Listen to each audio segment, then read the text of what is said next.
আসসালামু আলাইকুম রহমতুল্লাহি ওবরকাতুহু। সম্মানিত দর্শক, বাংলাদেশ সম্পর্কে দিল্লির যে মতিগতি এই মুহূর্তে ২০২৫ সনের আগস্ট মাসে এসে এটি সম্ভবত ভয়ঙ্কর রূপ লাভ করতে যাচ্ছে। সামাজিক মাধ্যমে নানা রকম গুজব, সংবাদ মাধ্যমগুলোতে যে সকল খবর প্রতিদিন ছাপা হচ্ছে এবং বাংলাদেশের বিভিন্ন বিষয়াদি নিয়ে দিল্লি যেভাবে প্রতিক্রিয়া দেখাচ্ছে, তাতে করে অসংখ্য গুজব, অসংখ্য আশঙ্কা, ভয় এবং আতঙ্ক চারিদিক থেকে ধেয়ে আসছে। আমাদের যে ভৌগোলিক অবস্থান, সেই ভৌগোলিক অবস্থানের মধ্যে আবার এই মুহূর্তে যে বিভেদ এবং বিসংবাদ রয়েছে এবং আমাদের এই মুহূর্তে যে রাজনৈতিক অস্থিরতা, রাজনৈতিক শূন্যতা, অর্থনৈতিক অব্যবস্থাপনা এবং সংকট, এই সংকটের মধ্যে ভারতের মতো একটা শক্তিশালী রাষ্ট্র যেভাবে নাক গলানোর চেষ্টা করছে, যেভাবে বাংলাদেশকে চাপে ফেলার চেষ্টা করছে এবং যেভাবে তাদের যে চাণক্য নীতি বাংলাদেশের উপর প্রয়োগ করতে চাচ্ছে, এটি সামাল দেওয়ার মতো যে ব্যাকবোন, মেরুদণ্ড, এটা আসলে বাংলাদেশের এই মুহূর্তে নেই। এটাই বাস্তবতা। ফলে কি হলো, গুজরাট থেকে কয়েক হাজার লোককে ধরে এনে ভারত যখন বলছে যে এই লোকগুলো বাংলাদেশের এবং তাদেরকে আমাদের বিভিন্ন পার্বত্য এলাকা দিয়ে, দুর্গম পার্বত্য এলাকা দিয়ে বাংলাদেশের মধ্যে তারা পুশিং করছে, আমাদের দেশের পত্রপত্রিকা এগুলো ছাপাচ্ছে, কিন্তু আমরা কোনো ব্যবস্থা নিতে পারছি না।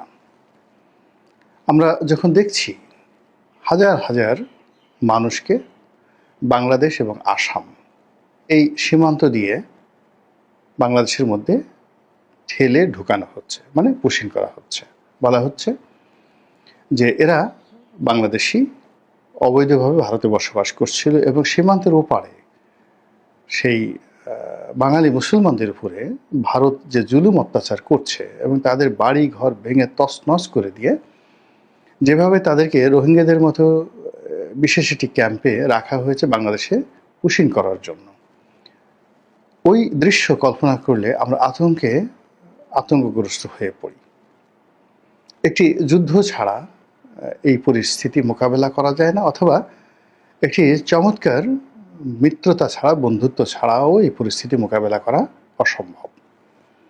তো ঝাড়খণ্ড, ত্রিপুরা, আসাম, এই সীমান্তগুলোতে সমস্যা হচ্ছে। তার সঙ্গে সঙ্গে পশ্চিমবঙ্গের সঙ্গে আমাদের সবচেয়ে যে বড় সীমান্ত রয়েছে, প্রায় ২,০০০ কিলোমিটার, এই ২,০০০ কিলোমিটার সীমান্তেও নানা রকম অশান্তি শুরু হয়েছে। পশ্চিমবঙ্গের রাজনীতিতে যারা কর্তা ব্যক্তি এই মুহূর্তে যারা আছেন, বিজেপির কর্তা ব্যক্তি, মানে নরেন্দ্র মোদীর যারা লোকজন, শুভেন্দু, তিনি বলার চেষ্টা করছে যে পশ্চিমবঙ্গে যে সকল মুসলমান বসবাস করে তার ৩৫% মুসলিম নাকি বাংলাদেশ থেকে গিয়েছে। এবং তিনি কিছুদিন আগেও শেখ হাসিনার ব্যাপারে, আওয়ামী লীগের ব্যাপারে খুব দরাজদিল ছিলেন, কিন্তু গত এক সপ্তাহ আগে দেখলাম তার সামনে কে যেন জয় বাংলা স্লোগানটি তুলেছে, আর তিনি রেগে একদম অগ্নিশর্মা হয়ে তেড়ে এসেছেন।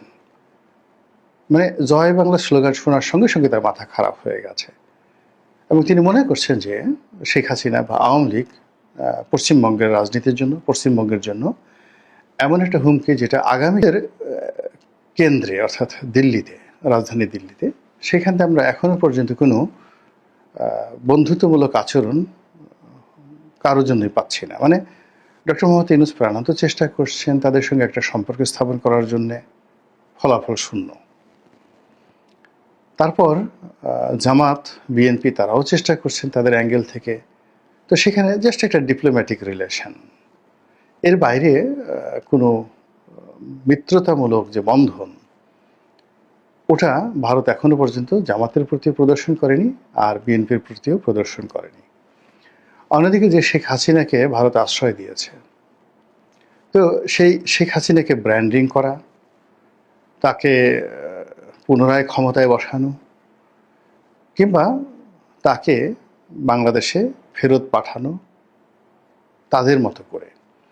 এই কাজগুলোতে তাদের যে ইতিবাচক অগ্রগতি এটা আমরা দেখছি না, বরং পুরো ভারতবর্ষে যে সকল আওয়ামী লীগের নেতা এবং কর্মীরা পলাতক অবস্থায় আছেন তারা কেবলই ভারতের পলাতক ব্যক্তি হিসেবে যতটুকু সুযোগ সুবিধা পাওয়া দরকার অতটুকু পাচ্ছেন, এর বাইরে কিছু নয়। এখন তাদেরকে শুধু জেলে নেওয়া হয়নি, কিন্তু তারা অবাধে ঘোরাফেরা করবেন। তারপরে তাদেরকে রাষ্ট্রীয় প্রোটোকল, যেটা ৭৫ 15 আগস্টের পরে যেটা দেয়া হয়েছিল, মানে রাষ্ট্রীয়ভাবে তারা সিদ্ধান্ত নিয়েছিল যে যারা বাংলাদেশ থেকে ভারতে আশ্রয় নেবে তাদেরকে খাওয়া দাওয়া, মাসিক ভাতা এইটা ভারত সরকার দেবে। ফলে ওই সময়টাতে বঙ্গবীর কাদের সিদ্দিকী, হেমায়েতুল্লাহ আলমগ থেকে শুরু করে বাংলাদেশ থেকে যারা গিয়েছিলেন এবং তারা যেখানে ছিলেন তারা ভারত সরকারের নিয়মিত ভাতা পেতেন। কিন্তু এখন যারা ভারতে গেছেন এবং গত 1 বছরে ভারত সরকারের ভাতা তো দূরের কথা, ভারত সরকারের কোনো মন্ত্রীর অফিসে গিয়ে আওয়ামী লীগের কোনো সাবেক মন্ত্রী বা এমপি বা বড় নেতা তারা 1 কাপ চা খেয়েছেন। ওবায়দুল কাদের সাহেবের সঙ্গে বিজেপির কোনো নেতার বৈঠক হয়েছে, ওইরকম হাস্যোজ্জ্বল কোনো ছবি দেখা তো দূরের কথা, আমরা কল্পনাই করতে পারি না। বরং ওবায়দুল কাদের সাহেব যেভাবে সাক্ষাৎকার দিয়েছেন, তিনি ভিডিও বার্তা দিয়েছেন, অডিও বার্তা দিয়েছেন, এবং তার চেহারা সুরত এবং যেভাবে তিনি আছেন মনে হচ্ছে না যে তিনি সেখানে খুব ভালো অবস্থানে আছেন।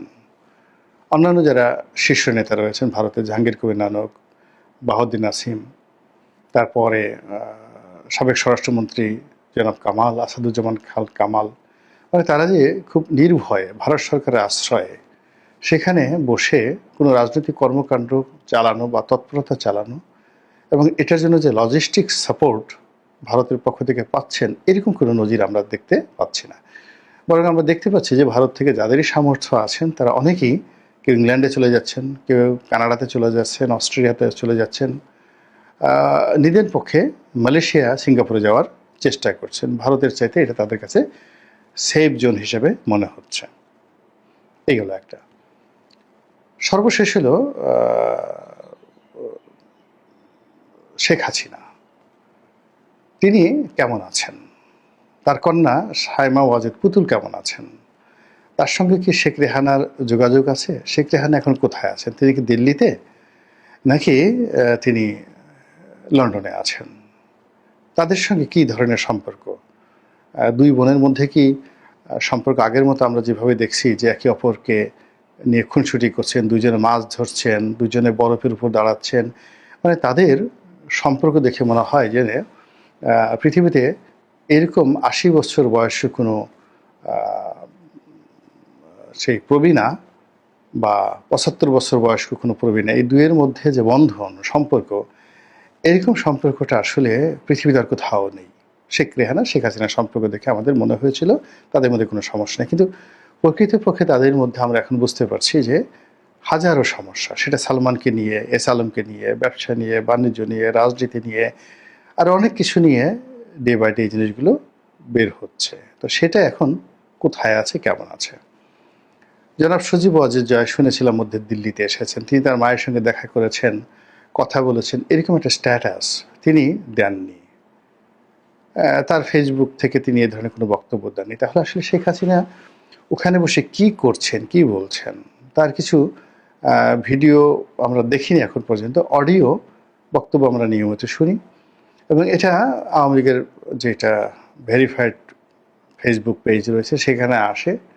তারপর তাদের যে সাবেক তথ্যমন্ত্রী ছিলেন মোহাম্মদ আলী আরাফাত, জয়ের বন্ধু, তার পেজ থেকেও শেখ হাসিনার ভাষণ প্রচার করা হয়, কিন্তু এটা ঠিক ওভাবে সার্কুলেট হয় না, ভাইরাল হয় না। যখন তিনি সাধারণ কথা বলেন ভাইরাল হয় না, কিন্তু তিনি যখন এই আমি আজকে ঢুকে পড়বো, এটা করবো, ওটা করবো, নেতিবাচক কথা বলেন, ওটা বাংলাদেশের পত্রপত্রিকাগুলো বা জামাতের যে প্ল্যাটফর্মগুলো ওটা ভাইরাল করে দেয়। কিন্তু আওয়ামী লীগের যে প্ল্যাটফর্মগুলো রয়েছে এটা শেখ হাসিনা, জয়, এদের কোনো বক্তব্যকেই আসলে ভাইরাল করতে পারে না, যেটা দেশে এবং বিদেশে সংবাদ মাধ্যমে শীর্ষ নিউজ হিসেবে আসে। তাহলে আসলে শেখ হাসিনা সেখানে কেমন আছেন?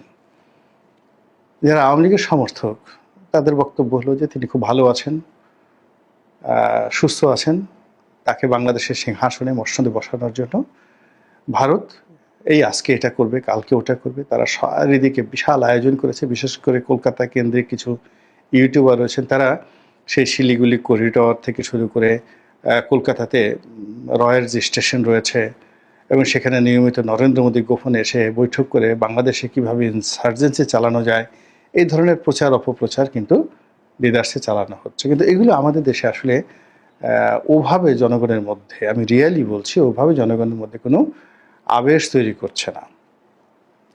অন্যদিকে শেখ হাসিনার যে বিরোধী পক্ষ, তারা যেটা বলার চেষ্টা করছেন যে তিনি এখন ভারতের গলার কাটা, তাকে সেখান থেকে তাড়ানোর জন্য সমস্ত রাজনৈতিক দলগুলো ঐক্যবদ্ধ হয়েছে, তাকে চলাফেরা করতে দেওয়া হচ্ছে না এবং তার যে বক্তব্যগুলো প্রচার করা হচ্ছে এগুলো এআই রিলেটেড, তার কণ্ঠস্বরকে নকল করে এআই দিয়ে এই কথাগুলো বলা হচ্ছে ইত্যাদি ইত্যাদি নানা অবস্থা। এবং কেউ তো আরও